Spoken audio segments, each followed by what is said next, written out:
नमस्कार दोस्तों, आप देख रहे हैं VK tool channel Vishnu ji के साथ। दोस्तों कैसे हैं आप सब? उम्मीद करता हूं अच्छे होंगे। दोस्तों आज के वीडियो में हम बात करेंगे खेती से जुड़े हुए बिजनेस के बारे में। जी हाँ मेरे दोस्त, खेती का बिजनेस के बारे में, जिससे आप 3 से 4 महीने पूंजी लगा करके, लागत लगा करके अपने खेत में, या समझ लीजिए कि जो खेत समझ किराए पे लिया जाता है या रेहन के तौर पे लिया जाता है, उस प्रकार के खेत में आप अच्छा खासा कमाई कर सकते हैं। जी हाँ मेरे दोस्त, तो आज इसी वीडियो में बात करते हुए आपसे मैं रिक्वेस्ट करता हूं कि वीडियो को पूरा अंत तक देखिएगा, और आप अगर चैनल पर नए होइएगा तो चैनल को सब्सक्राइब करके बेल आइकन प्रेस कर लीजिएगा।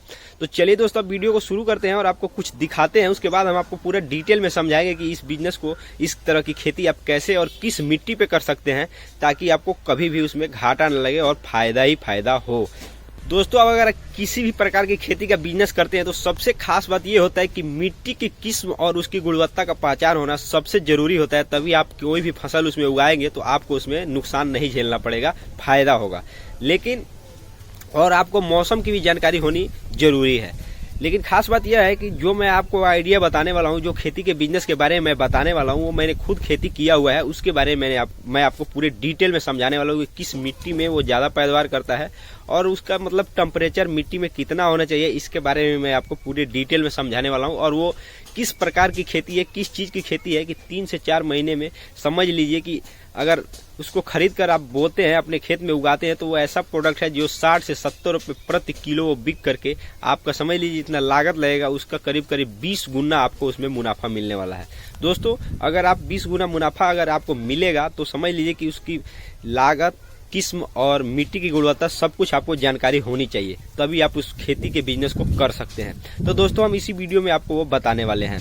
दोस्तों अब चलिए वीडियो को शुरू करते हैं और आपको कुछ दिखा देते हैं, उसके बाद में आपको पूरे डिटेल में समझाएंगे। दोस्तों इसमें देखा जाए तो अनेकों फसल इसमें बोए हुए हैं, लेकिन मैं आपको जो दिखा रहा हूँ उसके बारे में आप केवल समझिए। दोस्तों ये जो मैं आपको पेड़ दिखा रहा हूँ, ये आप इसको ध्यान से देख सकते हैं। ये बकला का पेड़ है, ये छिट फुट इसमें बोया हुआ है, क्योंकि इसमें आलू भी बोया गया है। तो दोस्त मैं इसके बारे में आपको पूरे डिटेल में समझाऊंगा, और ये मैं आपको पूरे डिटेल में समझा करके बताऊंगा कि ये आलू में बकला क्यों बोया गया है और इतना कम क्यों दिखाई दे रहा है। क्योंकि जहाँ बकला बोया जाता है वहाँ और कोई फसल नहीं लगाया जाता। तो दोस्तों मैं पूरे डिटेल में समझाऊंगा, लेकिन इसके पहले मैं आपको बता दूं कि ये जो बोया हुआ है, जो बकला आपको दिखाई दे रहा है, ये बहुत सोच समझ करके बोया हुआ है, और ये किसी भी फसल को नुकसान नहीं पहुँचाने वाला है। क्योंकि ये समझ लीजिए कि 2-3 हाथ के दूरी पर, 2-3 हाथ का मतलब ये हुआ कि 1.5-2 फीट के दूरी पर इसको लगाया गया है। ये पूरे सोच समझ कर, होशो हवास में और पूरे प्रमाण के साथ लगाया गया है।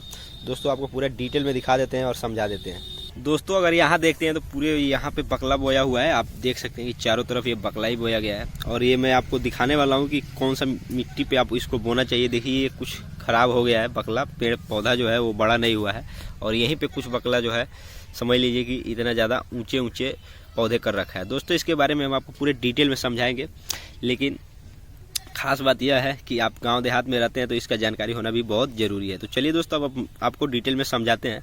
तो कैमरा को हम अपनी तरफ घुमाते हैं और आपको अब समझाते हैं कि कैसे ये हो जाता है। हाँ दोस्तों, आपने बकला का खेती को मैंने आपको दिखा दिया, लेकिन अब हम ये बताते हैं कि क्यों कोई बकला बड़ा पौधा हुआ है और क्यों छोटा पौधा हुआ है, और क्यों हो जाता है छोटा बड़ा, और क्यों नहीं उसमें फर लगता है। दोस्तों वो मिट्टी की गुणवत्ता की कमी होती है। तो आपको इसको जानना बहुत जरूरी है कि मिट्टी की गुणवत्ता और मिट्टी की क्वालिटी किस प्रकार की होनी चाहिए बकला का खेती करने के लिए, तभी आप उसका खेती करके बिजनेस कर सकते हैं। जी हाँ मेरे दोस्त, तो दोस्त सबसे पहले बात करते हैं कि उसकी जो मिट्टी होनी चाहिए वो किस किस्म की मिट्टी होनी चाहिए, उसके बारे में आपको बता रहा हूँ। दोस्तों बकला का खेती करने के लिए अगर आपके पास हल्की दोमट मिट्टी है, मतलब दोमट में हल्की मिट्टी है जो भुरभुरी होती है, अगर वो है तब आप उसका खेती अच्छे तरह से कर सकते हैं। और चिकनी मिट्टी है तो भी आप कर सकते हैं, लेकिन उसमें मिट्टी जो होनी चाहिए वो हल्की होनी चाहिए, भुरभुरी होनी चाहिए। अगर ककड़ीली मिट्टी में उसका खेती कर देते हैं तो बकला जो होगा वो, उसका पौधा अच्छा नहीं होगा। और खास कर बात यह है कि जो मिट्टी होनी चाहिए उसकी टेम्परेचर कम से कम 20 डिग्री होनी चाहिए। 20 डिग्री टेम्परेचर की मिट्टी में वो बकला जो होता है उसका पौधा बहुत जल्दी तैयार होता है। लेकिन अगर इस मान लीजिए पानी लगने वाला जगह है, गड्ढा है, तो उसका निश्चित तौर पे टेम्परेचर कम होगा, और जो मिट्टी होगी वो बहुत ज़्यादा वो भुरभुरी नहीं होगी, वो बहुत ज़्यादा दोमट प्रकार की होगी, ककड़ीली होगी। तो वहाँ पे बकला का खेती करते हैं तो वहाँ पे आपको नुकसान झेलना पड़ सकता है।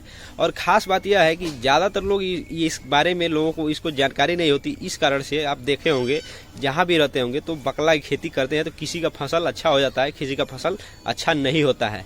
तो दोस्त यही कारण होता है कुछ जो मैंने आपको बताया, इसी कारण से बकला का खेती करने में कुछ लोगों को नुकसान झेलना पड़ता है और फ़ायदा झेलना पड़ता है। लेकिन अगर उस मिट्टी को अगर आप बना सकते हैं, उसको भुरभुरी कर सकते हैं, तो मशीन के द्वारा अगर आप करा सकते हैं तो कोई बात नहीं, आप उस पर खेती कीजिए और उसका टेम्परेचर देख करके उसमें बीज डालिए, ताकि उसका टेम्परेचर 20 डिग्री सेल्सियस कम से कम हो।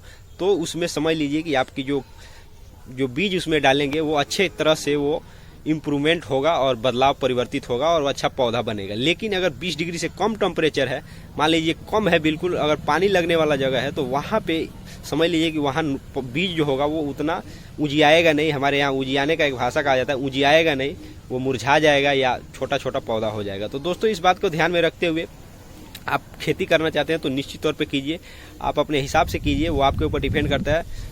तो दोस्त आज के वीडियो में बस इतना ही, फिर नए वीडियो के साथ मिलेंगे, तब तक के लिए जय हिंद, जय भारत।